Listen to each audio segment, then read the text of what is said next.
Audience today from Team Fuccha. We have with us our honorable guest, Mr. Harish Bahl, who is the chairman of Smile Group. I'll very quickly introduce him for our audience.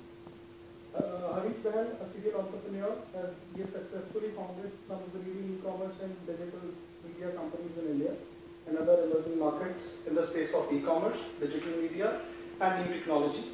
His portfolio includes Fashion&You.com, Jovelia&You, FREECULTR, DealsandYou.com, and something more recent, right? SVG Media and Quasar. And there is another venture, Squad in Africa. Harish co-founded a global incubator which has also partnered with fast-growing US internet companies like Airbnb.com and acts as their globalization partner to roll out their operations in markets outside of the US. It's our privilege to have you on our interview today. He's also been awarded as Serial Entrepreneur of the Year in 2011.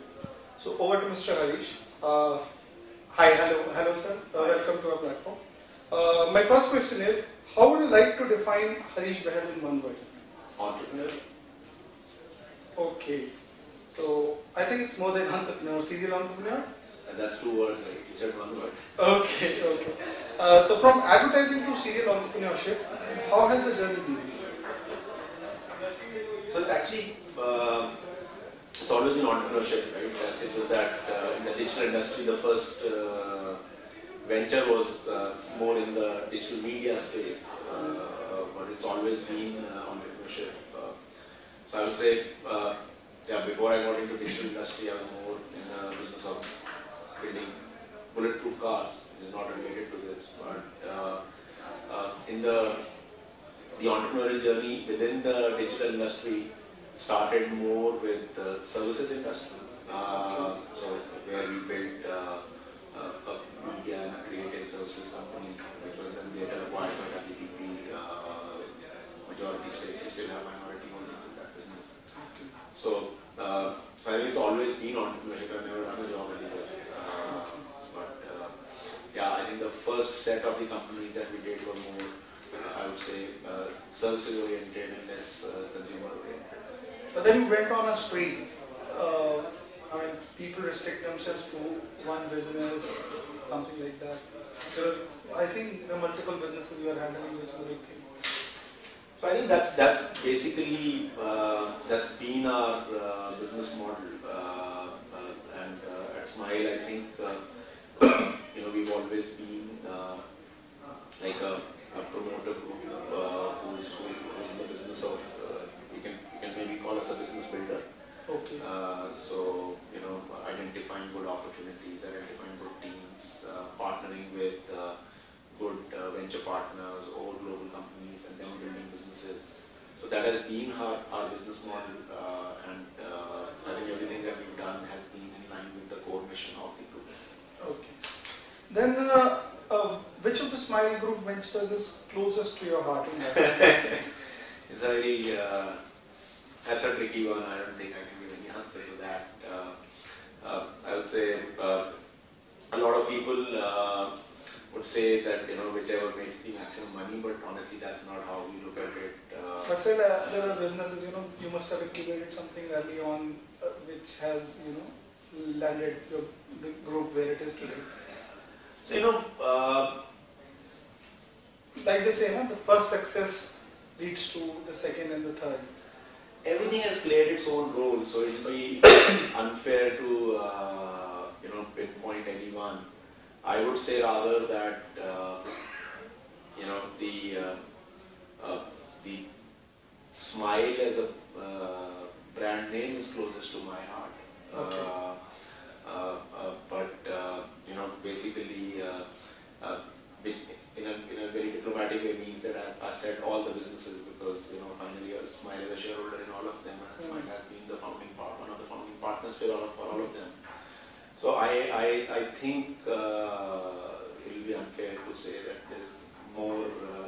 But you would want Smile to bring Smile on the face of the world. Yeah, that was the whole idea, right? I think that it should bring Smile to our customers. It's a catchy name. I think the story is that when I named the company Smile, I actually didn't know what we were going to do. So we could not have kept a name which would have said exactly the business would be, I was not sure. What I was sure was that we want to build a happy company where all stakeholders, whether employees, promoters, founders, investors, consumers, we can bring some smiles to everyone. So okay, it's a happy name, it's a positive word. Let's go ahead and just call it. So you're happy with the way Smile is doing, right? Yeah, I think God has been kind. As usual, business goes through its cycles up and down. But I think that's part of any entrepreneur's journey. So there are phases when you are super excited, and there are phases when you're beaten down and you're like thinking, oh man, what have I done? But I think overall, I don't think I could have done anything which would have given me more satisfaction or better returns. So I think by serendipity, by I think we got lucky that we did this. It has been a joyful ride. Oh yeah, it's been a very joyful ride. The business is such that every day you. The beauty of our business is that you're always in the startup mode, and that keeps you young, and that keeps you excited about either some growth prospect or some challenge that the business is facing. So I don't think there is the unique thing that at least I have seen about my business model is that there is no it doesn't get boring, or it doesn't get that you're doing the same thing again and again. So it's always been very exciting. So I've been a very happy ride. Okay. And where do you see your businesses 5 years down the line in the Indian context? That's one. And what is your take on the future of e-commerce businesses in India? So I think we would continue to do what we've been doing, but I think now there's an added responsibility that there are a few of our businesses which have the potential to really become large businesses, whether it is like in the brand space. We have a company called Jualia, which we think is going to which has the potential to become a very large company because it's difficult to build a brand, and we've been lucky and it's growing very fast. In our media space, we have SVT Media, which basically houses Tyro and DGM both. I think again there we are a market leader. So I think Fashion&You, where we are a market leader in the flash retail, Jualia, where we are the market leader in the fashion jewelry space, SVT Media, where we are the market leader in performance marketing space. I think apart from continuing to build interesting companies and promoting entrepreneurship, I think that now the bigger responsibility over the next 5 years is that the assets which are taking off, we have to make sure that we are able to scale them and build really large companies out of them, whether they are public companies or they are privately held, partnered with other strategic guys, large companies. But I think in the next 5 years, that is an added responsibility that has come to our portfolio. Okay. And what about the Indian e-commerce space in general? How do you see this? So I think the fundamentals have been strong and continue to remain strong. Of course, like any other industry that goes through its highs and lows, there would be consolidation. There has been some consolidation. But I think the more important thing is to see that is the industry, what is the rate at which the industry is growing, and is it fundamentally addressing a challenge which the market, is it solving a problem? So I think on both the fronts, as you all know that the industry is growing at a mammoth pace, and then I think traditional retail, organized traditional retail, has yet not been able to figure out an efficient business model, and I think e-retail is going to leapfrog the development of retail in India, and e-retail is going to be the answer for that.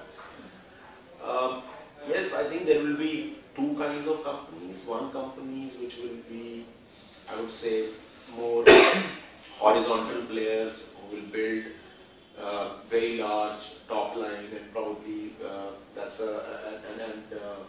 and they will have a longer path to profitability.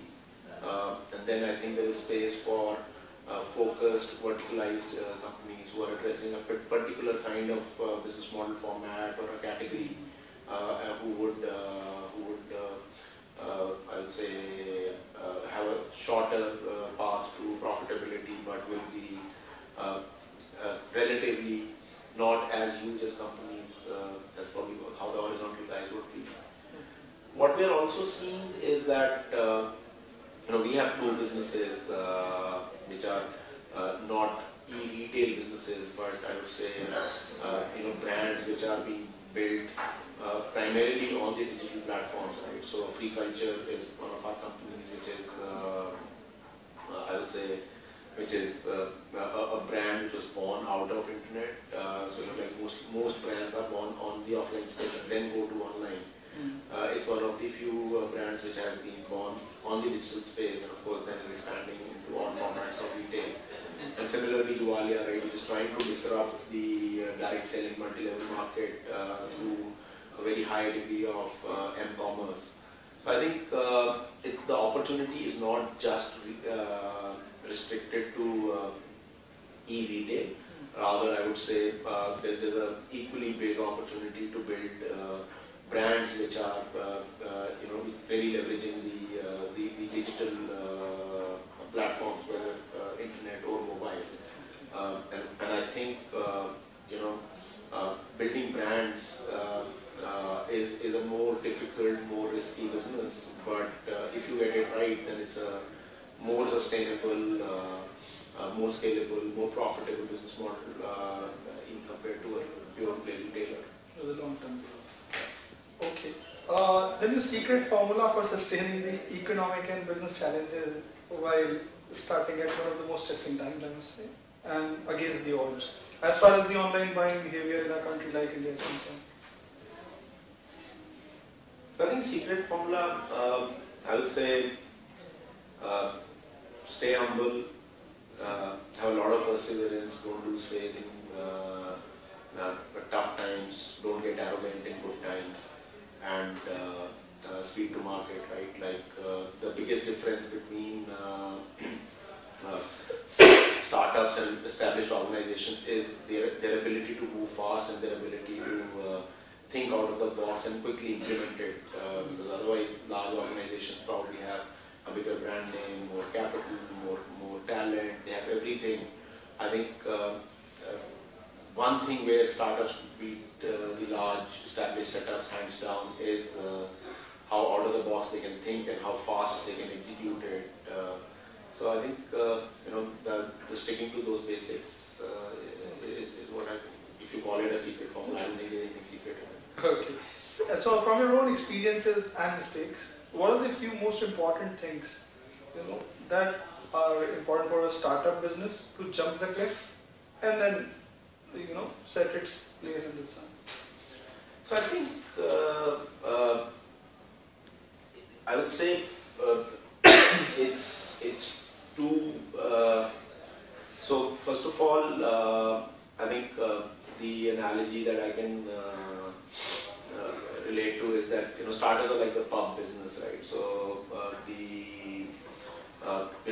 if there's a new pub which opens up somewhere and in your neighborhood, and if it doesn't do well in the first 2-3 months, I can't remember a pub then suddenly bouncing back and then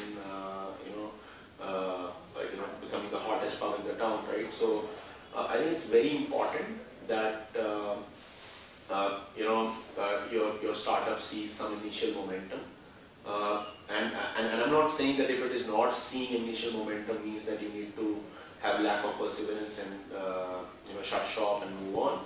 But I think just having that brutal honesty to tell yourself that hey, there's some missing link in what I'm trying to do is very, very important. And a lot of times I've seen entrepreneurs get emotional about their own idea and probably take a longer time to accept and realize the missing link in the business.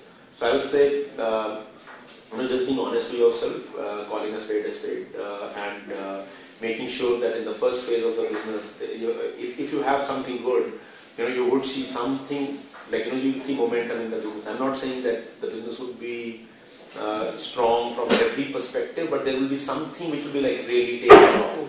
There will be momentum either on the consumer side or on adoption or on transaction. Something has to really take off. I would say then once you once you take off, probably it's again one of the biggest challenges for an entrepreneur, that how fast and how quickly can you morph yourself from being a bootstrap startup to an organization which has a culture of building a long-term asset, and can you build a team around you which has the depth to be able to build a long-term asset, the kind of partners you're onboarding, whether it is venture partner or operating partners. So I think then the responsibility shifts more about adding building blocks which will help you build a platform which is scalable and sustainable. And I think a very important element in this is that I would say one should always keep some of the fixed costs and fixed commitments low, because I think at least in our industry, especially the digital industry, the pace of change is so high that a lot of times what might be relevant today may not be relevant 1 year, 2 years down the line. And it is very important that you have the business ability to repivot your business as you go along, right? Because as the landscape changes, you have to make sure that you are relevant and you are able to change with times. And whether it is the culture of the organization, whether it is the mindset of the entrepreneurs and the promoters, whether it is the overall structure and the cost base of the company, I think everything should be built in a manner where you can morph yourself according to the changes that are taking at a very high pace in our industry all the time. Okay. So creating and maintaining customer loyalty is not an easy task, particularly in a country like India. How do you intend to achieve that for your businesses? So I think really, there's no generic answer for this, right? You have to. I would say the answer lies business to business. But broadly, I would say managing customer expectation. So managing expectation is probably the most important thing. So as long as you build a business where you deliver what you promise, and you see momentum or consumer uptake in your promise, I think the most important thing to focus on is that just keep delivering on your promise, right? So if you say I'm giving you the best price, then make sure it is the best price. If you say that I'll deliver it to you in 2 days or 10 days, then make sure you do it in 2 or 10 days, right? So I think it's we have a flash sale business where because we don't take inventories on board, we have a higher delivery time, but we still have probably the most loyal customer base in Fashion&You as compared to any other or maybe most of the other retail companies. Because it's just about setting the expectation right and delivering on your promise. So I think that is what I at least learned, that loyalty which you try to build by giving financial incentives is probably not the best way of building loyalty. Rather, that loyalty that you build by building an emotional connect with your consumers and winning their trust is probably a better approach. And I think if you deliver on your promise, you gradually develop that trust. And I think it's even more important in the digital space because the physical contact is missing in our industry. So it is really, really important that we deliver on our promise. So we do what we say. I think I would say one line answer for that. Okay. Then something for the youth. What should be the roadmap for the young blood, like in context of setting up new businesses? Like they have to identify their space, they have to sustain a business, then scale it up. There are different challenges which come at different stages of business. So any tips you would want to give to the upcoming entrepreneurs? So I think it's business model, team, and market. And when I say market, it is the addressable market size and the relevancy of the problem that you're solving, of the value proposition that you bring onto the table to that specific market. I think on all three, I would say, it's really important that you spend a lot of time on the business model. I've seen a lot of entrepreneurs just jumping into it without really understanding what is the value proposition and is it a strong, sustainable business model or not. We've seen a lot of times that a good entrepreneur with a great business model will probably achieve far more success than a great entrepreneur with a good business model. And a lot of times, even if you are a very good entrepreneur, and if the business model is not good, then you probably have a tougher ride, and somewhere you'll have to then relook into your business model. So I think business model is very important. Second thing, on the entrepreneur side, I think I would say the two things. One is a lot of people believe they are entrepreneurs, but I think it's very important that before you jump into the entrepreneurship, you do expectation management at your end as well, because it looks a very sexy thing from the outside and listening conferences and reading books, but it is basically a very tough journey. And if you're not really passionate and committed, and you have that very strong perseverance to go through the highs and the lows, don't jump into entrepreneurship. And if you really have that feeling from within, then don't wait, just shoot. So I think that's one. The second thing is that I would say, yes, a founder is very important because he's the one who brings in the big idea, who's the leader of the ship. But it's all about team. So make sure that you're always surrounded by people who are smarter than you. Probably your journey will be more successful, faster, easier, and everything will look better than versus if you're unable to build a very smart team around you. So I think the simple philosophy that every time you build a team, you make sure the guy is smarter than you would really help. And then I think on the market, I would say in India, market size generally is not an issue because it's a large country, but still there are certain business models which are really going into a niche. So it's always a good idea to do some thinking on what the addressable market size is.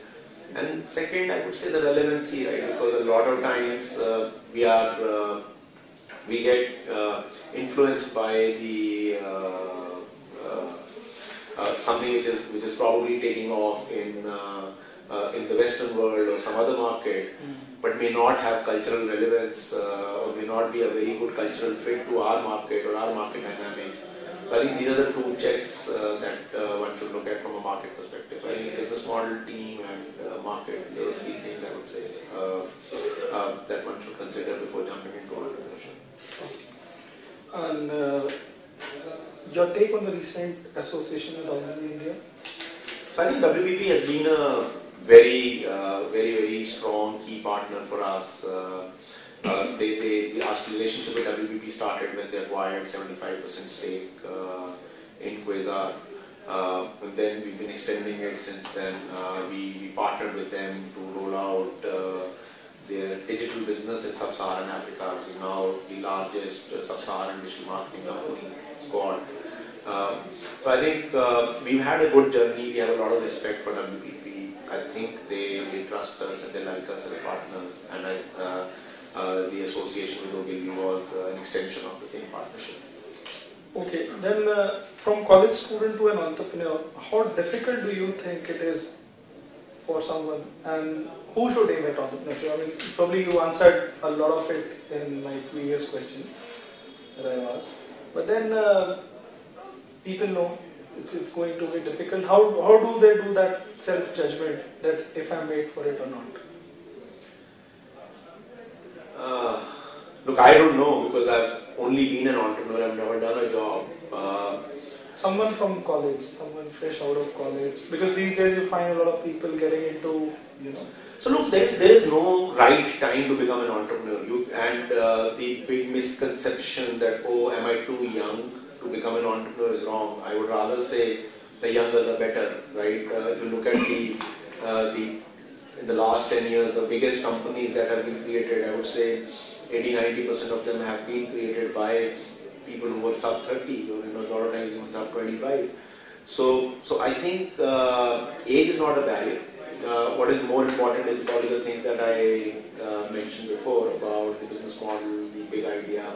If you're really genuinely passionate about something which you think is going to solve some existing inefficiency in the environment, and you think it has a strong business case, and you really feel passionate about it, and you're really willing to commit your life to it, I would say, go shoot. Another thing, sorry to interrupt you. How important do you think in this context, particularly popped up in my mind, is mentorship for raw talent? Because they have a lot of energy, enthusiasm, they can take risks. So I think look, as I said, you have to surround yourself with people smarter than you, and mentors are also one layer of that people, right? So you need a dedicated operating team, you need a set of advisors, you need a set of well-wishers. So yes, it's not an or situation, it's an and situation, you need all of it. But I would say, an entrepreneur is a leader, right? You need to start, and if you're really doing something interesting, and if you're really committed and passionate about it, and if you are humble, I would think a lot of good, smart people would just generally associate with you as mentors and advisors, and even a lot of times your investors play that role. So I think bigger advice. I'm not saying that don't have advisors. I'm saying, of course, it is important, it is good, but I would say stay committed to the core issue, and the core issue is the business idea, the challenge, the problem that you're solving, or the value proposition that you're building, and staying focused on that, and making something which will make life better, and continuing to be focused on that. And I think rest everything just comes along as long as you keep your eyes and ears open and are welcoming to everything good that is coming your way. Okay. How can startups raise funding in such difficult times? The odds are higher, and then what all is an investor looking for while considering to fund a venture? So I think the three things that I told you: business model, team, market size, market relevance. I think these are exactly the same things that an investor is looking for in your business. Tough times, easy times. Honestly, I personally don't think a true entrepreneur will worry too much about this, right? I would say these are things which are more of concern for the opportunist of entrepreneurs, not for true entrepreneurs, because there's merit to start a business, to start a venture, to become an entrepreneur in tough times, right? Because what happens is that you probably go through the grind early in the journey, and you learn a lot of lessons very early in your journey for entrepreneurship, which probably makes you smarter. And if the game, entrepreneurship is not a 2-year game or a 3-year game. It's 10 or more. And your emotional commitment has to be for a lifetime.